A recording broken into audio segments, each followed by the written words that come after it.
We all understand that the world is very virtual now, more than it has ever been before. So, how does this impact receiving referrals? I'm so glad you asked.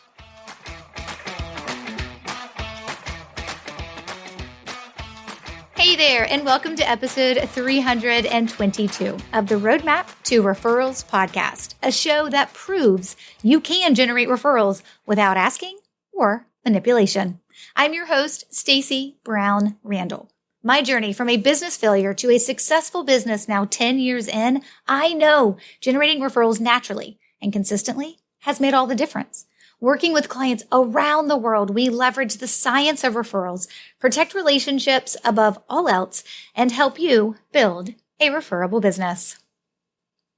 I am very excited to introduce you today to Phil Crowley.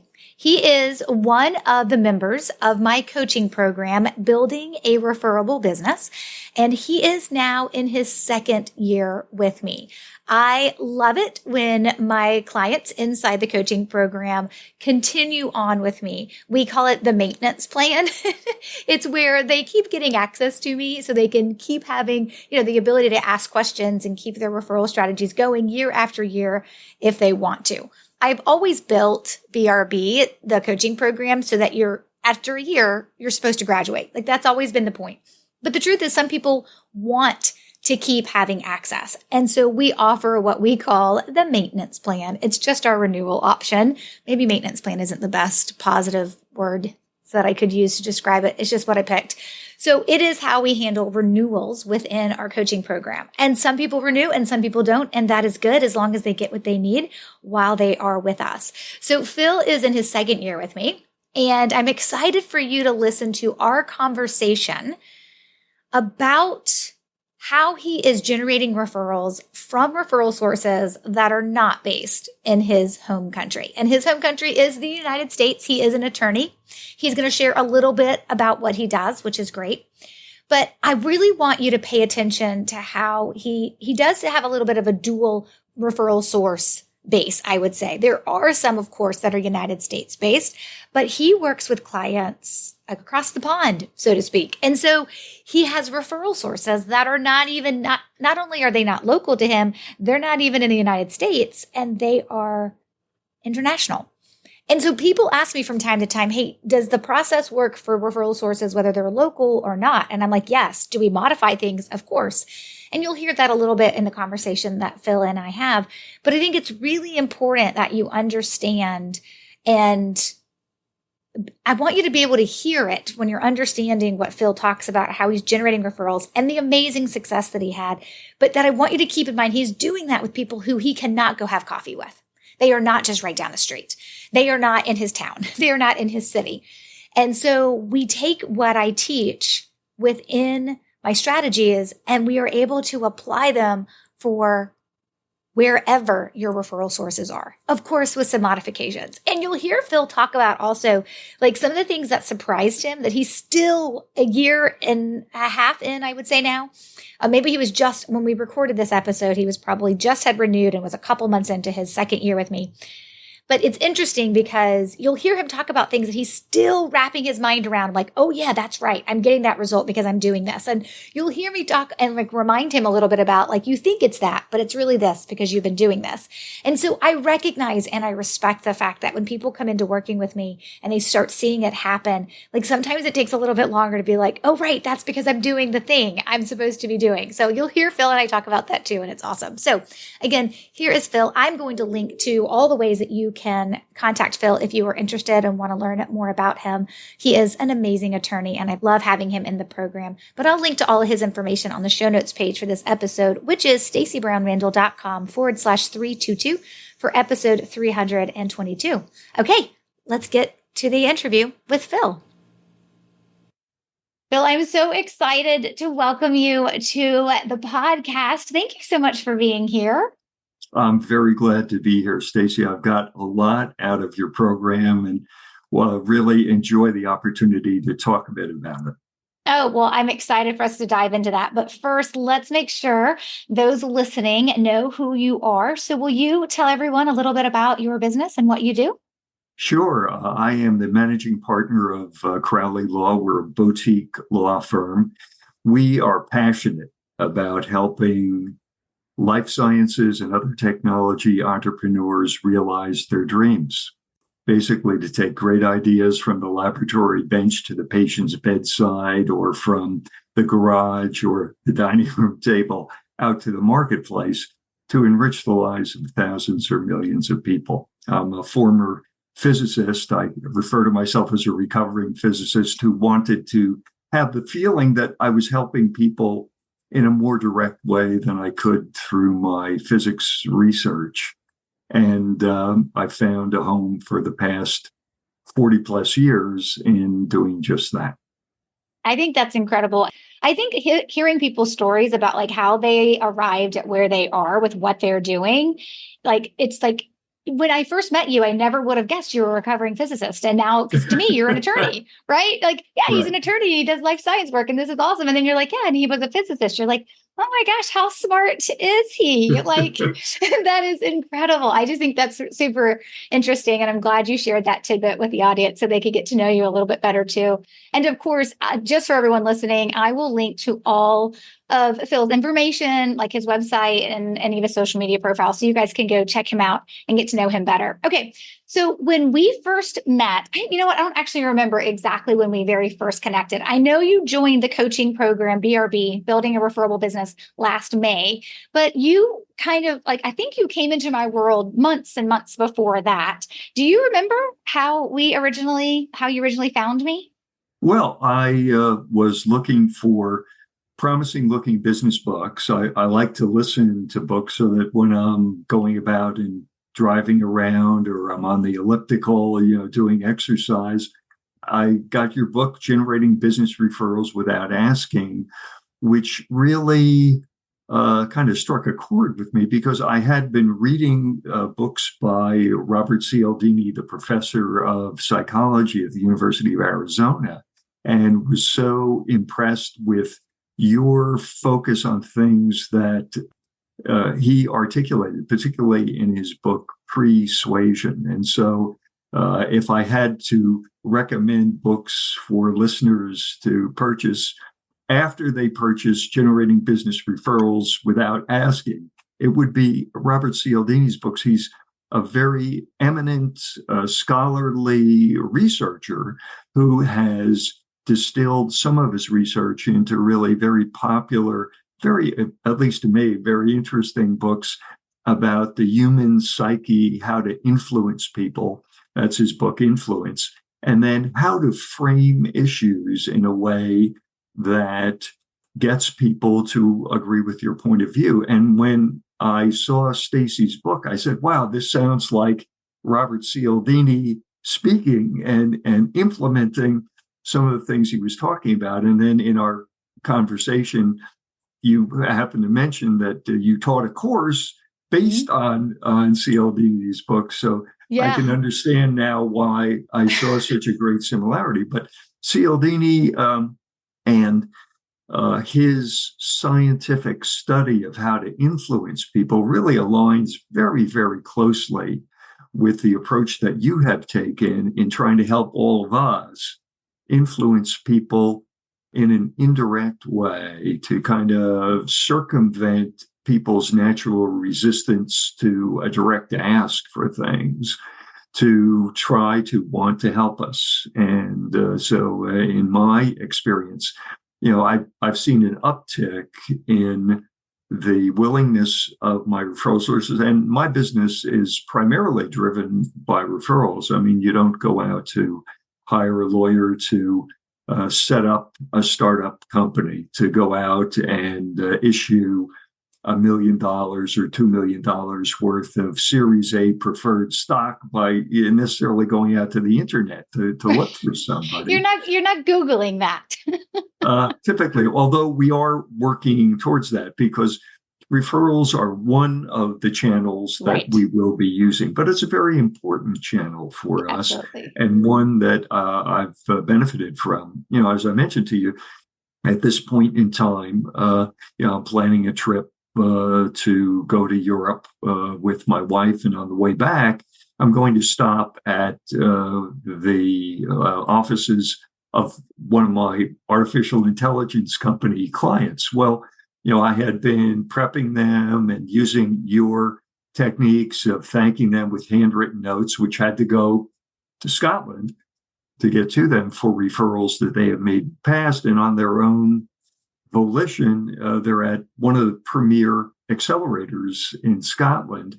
And they got me a gig to do a presentation on what technology companies need to know in order to set a footprint in the United States. And they did that kind of on their own volition. I didn't specifically ask them to do that. Of course, not asking them, because that would be the one thing that I would tell you never to do. But it's interesting the language that you use, right? Because you're like, they did it on their own, but that's not actually true, right? At the end of the day, this is someone that you had identified as a client that you would love to refer you, right? They were part of one of the strategies that you were going through within the coaching program called Referring Machines, where you were learning the language and you were learning what to say in conversations. And yes, you did send a handwritten card, but that is not all you did, right? We can't reduce it to just that. But this really becomes part of, when you go through my program, it really becomes part of the vernacular of just how you start thinking to talk, right? And the things you say and what you say and how you say it. And it kind of shifts that. So whereas it felt like they did it on their own because you didn't have to directly ask them, that's not true, because actually you were planting those seeds all along. And then when that opportunity presented itself, you were the one they were thinking of. They didn't think of anybody else. And of course, you got that referral to be able to do that presentation, which I think is fabulous. I want to go back, though, for a minute, because you talked about Cialdini's work. And it's interesting because when I was an adjunct professor, one of his books that I taught from I taught a persuasion class. It was like strategic communications, and part of it was like persuasion. And he is like the father, godfather, grandfather of all things, in my opinion, persuasion in that. And I was an adjunct professor probably back in 2014, 2015. I did it for a few semesters at a local university here where I got my master's degree. And it was a big part of my master's degree program, which I did for a few years prior to becoming an adjunct professor. And that's when this business was also like really in its first couple of years. And a lot of that influenced some of the things I was naturally doing, because I think I'd had an undergrad degree in communication as well. So I've had a lot of communication stuff poured into me from just an education perspective. And then it really helped me see how what I was teaching and what I was doing, went back to those principles. And then being an adjunct professor on it, I was like, well, this is just adding, gasoline to the fire, because this is just going to amplify it for me. So I do think that's the piece. And I love that you brought that up, because I think that's the piece that people don't understand. And probably more on me not doing a great job explaining it before they join and before they start working with me. So I love that you recommended reading my book, because that really does kind of give people a framework for how I think and it is a teeny tiny slice, as you know, being in the coaching program now for a year and you just renewed today for your second year. You know that book was actually a tiny slice of ultimately everything you have the opportunity to learn from. And it's just a piece of it. But that language piece is so important. And it's so important for people to understand, to use it in the right way and to do it with honor and respect and to take care of people and not use it for manipulation. I mean, one of the things that drives me crazy is when people they take advantage of reciprocity and they teach strategies around how you take advantage of that. And I'm like, in my personal opinion, I think that's the worst thing ever. So when people come into my program, as what you found is the things I ask you to do and to say, and the strategies you implement and the tactics you put in place and the processes you build, they feel good, right? You actually want to do them. And then, of course, you get to have results as well. Hey there, pardon the interruption. Would you like to join Phil and the other members of the Building a Referable Business coaching program? Well, your first step is to complete an application. Remember, there's no obligation to join the program just because you submit an application and find out if you're a fit or not. But to receive more in-depth information on how the coaching program works, your first step is to submit an application to first find out if you're a fit and then to make the decision if you're ready to join. Now, if you're not quite ready to apply, that's okay, but you still want to get the basics in place, then I want you to consider joining my online starter course, which we call Your Next 5 referrals. It is actually all the things I wish you would put into place in your business before you start working with me in my coaching program or at my VIP level. So links to both the BRB coaching program and your next 5 referrals online course are in the show notes page for this episode. And of course, they're on the homepage of StaceyBrownRandall.com, my main website. Now back to the episode. That's right. And it's thoroughly consistent with what I see in the legal realm for successful law firms, as well as in any service business. And a law business is really a service business, and it's focusing on value, providing value to the client. And people who focus on that are really much more likely to be successful than those who simply focus on sending a bill. And, Right.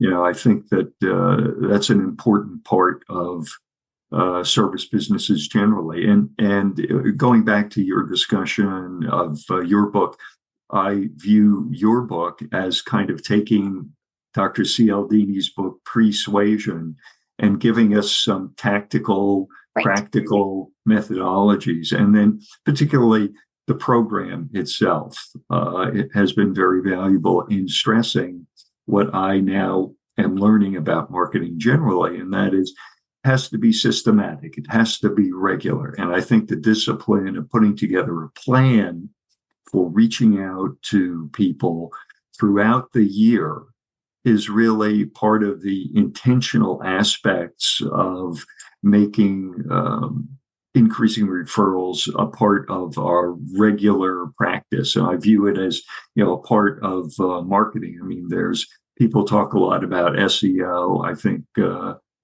there's a great deal to be said for that. Also, video podcasts can be a very important part of that, and you're using that here, as well as referral systems and other avenues, and trying to find something that works for your particular style of service business. But I think that for most businesses, having one of the channels being a robust referrals channel can be a very, very important part of an overall marketing plan, and can really leverage some of the other aspects of the plan and be leveraged by aspects of the plan. So, I mean, it's very complementary, in my view, with a total marketing view. I think that's one of the things that I've learned as a legal entrepreneur, is really the importance of having an integrated view of marketing generally and diversified. Yes. I think that's the other piece of it, being really diversified. I think any sales professional or marketing professional worth their weight is going to tell you never rely on one channel. You should always have multiple channels of how clients or prospects can find you, of how they can come into your pipeline to potentially become a client. And referrals, of course, is one of those, and should be robust as possible. I mean, I'm selfish. I teach this stuff. I want referrals to be the biggest piece of your pie with how you bring in clients. But you're right. You should have other mechanisms in place for how you bring in clients. Like, I think you're part of the 30% of the folks in my coaching program that weren't actually referred to me, right? So I've got the other percent, is the other 70% that were referred to me, but I've got about 30% that come in, and they typically come in because somehow they found my book. Sometimes it was recommended to them. So you could quasi count that as a referral, even though I don't always know who it is. And so sometimes they recommended my book. Sometimes Amazon just did me a favor and recommended my book as well, which is great. Other times people see me speak, or they hear me on somebody else's podcast, right? So there are other ways that people come into my business too. But that 30% that doesn't come through referral and comes through like books or presentations or other people's podcasts are just as valuable, of course, as those that do come through referral. So I think that diversification is really important. Okay, so I want to dive in and talk about some of the success you've had, because you have had great success since being in the program and increasing your referrals. When you first joined BRB, this would have been back in May of 2023. So you kind of like got your sea legs under you within May and June, and kind of kicked everything off and started launching and putting the different strategies in order, like putting them in place, not all at one time, but step by step by step, kind of following your first 90-day strategy stack. We looked at your data and we knew you averaged about 10 referrals a year. That had kind of been like an average for you from that Mhm. perspective. And so we always say we want to double, triple, or quadruple what you have been receiving. So we set your first year goal for 21 referrals. So you've been getting 10, you were averaging 10. We're like, okay, let's get you to 21. And what I love is just from the time, like when you got started in BRB till the end of 2023. So I don't know, that's probably close to like 6 or 7 months. Maybe it's closer to 7 months. Mhm. You had 61 referrals. So you well surpassed that average. And that's not even a full year. Like Right. we could pull your numbers from, June of last year to June of this year, 2020, or May of 2024 this year, as it's just finishing up while we're recording this. But I think that going from setting a goal of 21 and then getting 61 referrals, like I know you were at the retreat in December, so we've talked about like that was like Right. it's like a game changer, right? It's like it's Mhm. allowing you to look at your business differently. So when those referrals first started coming in, like well before you were going to hit 61 referrals in like 6 or 7 months, whatever it was, when those first few referrals started coming in as you're putting my principles in place, what did that feel like? Well, it felt like, I finally found a way to open up the spigot. It's so frustrating to, have the capabilities that we have. I've got myself and three really experienced lawyers who work with me, and not to have enough work to keep everybody really busy is a frustrating thing, and trying to figure out what to do. And after employing the principles that you have articulated, and I think that another aspect of that is the weekly Q&A meetings, because Yeah. some of the other participants are asking questions that I wouldn't even have thought to ask, and it's always interesting to hear about the practical aspects of techniques that people are using, rather than having everything really theoretical, Right. to have detailed programs, and then to have your input on how best to couch our communications to, as you like to say, plant those referral seeds, which is really Cialdini's framing of an issue, so that at a point in the future people will use that frame to make a decision. The decision being to say, "Oh, by the way, you should talk to Phil Crowley." Yeah. He will solve all your problems. Yeah. So, Well, in a certain, well, because we have to be targeted. you But say if that it's just like an attorney, Phil. technology, You're like only life sciences and only that's technology. it. Yeah. But You know but I what I like to, meant. You know what I yes, meent. I know. Oh, I But love I that. like to stress that I tell people, well, I'm an attorney, but I really like people. you know, and sometimes Buddy. they don't get that. But and people tend to have the view of the litigator shark, Right. in the courtroom, or what they see on television. And really, what we are is strategic business planners that help companies negotiate through the minefields of getting to the marketplace. Yes, absolutely. And, I love watching the success that you've had. And I remember you like saying early on the first couple of months in the program, you're like, oh my gosh, it's like starting to work. You're like, I'm seeing it happen. Mm-hmm. And at the end of the day, that's just allowing you to work with more people and help more people, which is driven Right. right back to the why you're doing what you're doing. And I think that is probably one of the most rewarding things that I get to do when I help somebody is, yes, I want you to come into any of my programs or any of the levels of working with me. And I want you to get the success and the results that you want, because I know that's how you'd like consider the program right from its ROI perspective, if it was worth it. But Mm-hmm. the deeper than that is I also know when those referrals start rolling in and you start bringing on new clients that are referred to you, you're actually helping more people do what it is that you Right. were the expert at doing. And that is such a joy from somebody who overcoming a business failure to now having a successful business, knowing that I'm helping other business owners like you, like really be able to succeed and help other people. And you help help entrepreneurs. So that's even like a special little place in my heart from that perspective. And you help other businesses. It's just keeping that whole entrepreneurial life cycle kind of piece going. Like I'm helping you and you are helping them. And it just all kind of comes back around, which is awesome. So I have loved what you have shared about the program and it working and your results that you're having and why referrals are so important to your business. Not the only thing, but why they are so important to your business as well. I'd love to know if there's a listener listening right now to our conversation and they've been thinking about joining BRB and they've kind of been on the fence and they're like, do I want to join the coaching program? What would you say to them that would help them get off the fence? What would you want them to know about BRB?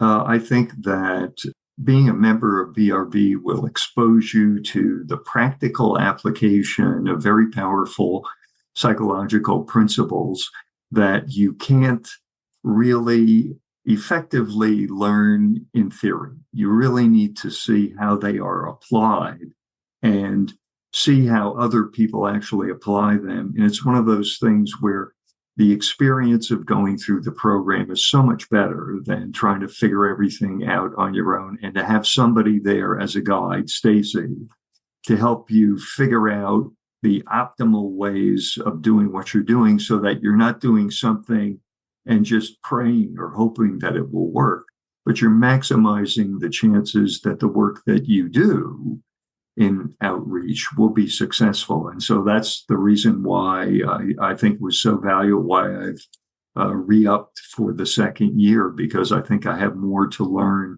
in terms of making this a regular and systematic part of how we do our marketing at Crowley Law.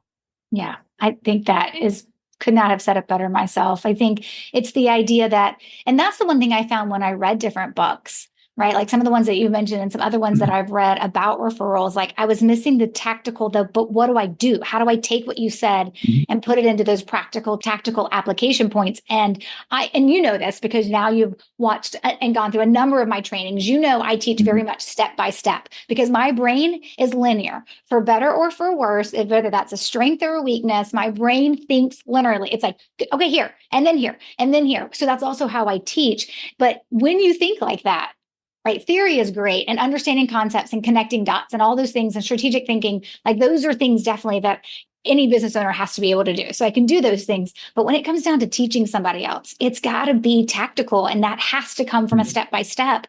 Because if not, you can't put theory, as you said, into practice. You need that application. And that's what I found missing out there with everything else that I saw. I was like, okay, thanks for that. You're right. I should do that. How do I do that? And everything inside BRB is the how you do it and what it looks like, and then how you keep it going. So, you have been a pleasure to have in the coaching program. I always love it when you show up on the Q&A calls. You have such thoughtful questions. And then, of course, it was wonderful to meet in person at the retreat. I don't get to meet everybody in person. So it was wonderful to meet in person in Charlotte when you came to our retreat last year for the BRB members. And I just want to say thank you for trusting me with a part of your business, because it is my absolute joy. And thank you, of course, for being here on the podcast today.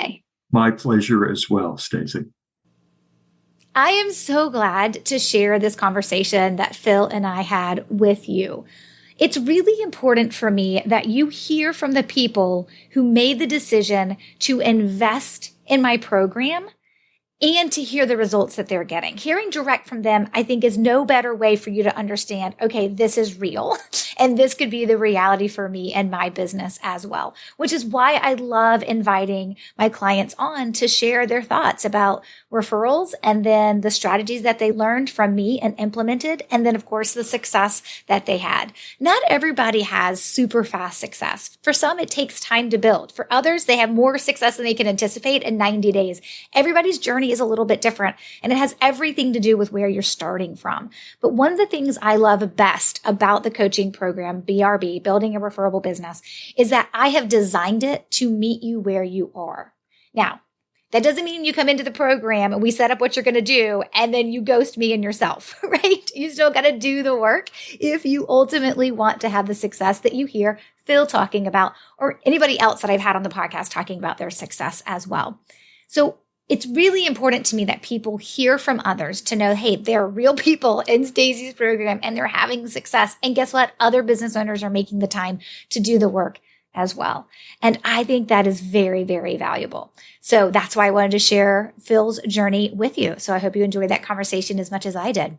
All right. Again, the show notes page for this episode can be found at stacybrownrandall.com/322. And it is also where you will find all the ways to connect with Phil. We're back with another great episode next week, created with you and your needs in mind. Until then, you know what to do, my friend. Take control of your referrals and build a referable business. Bye for now.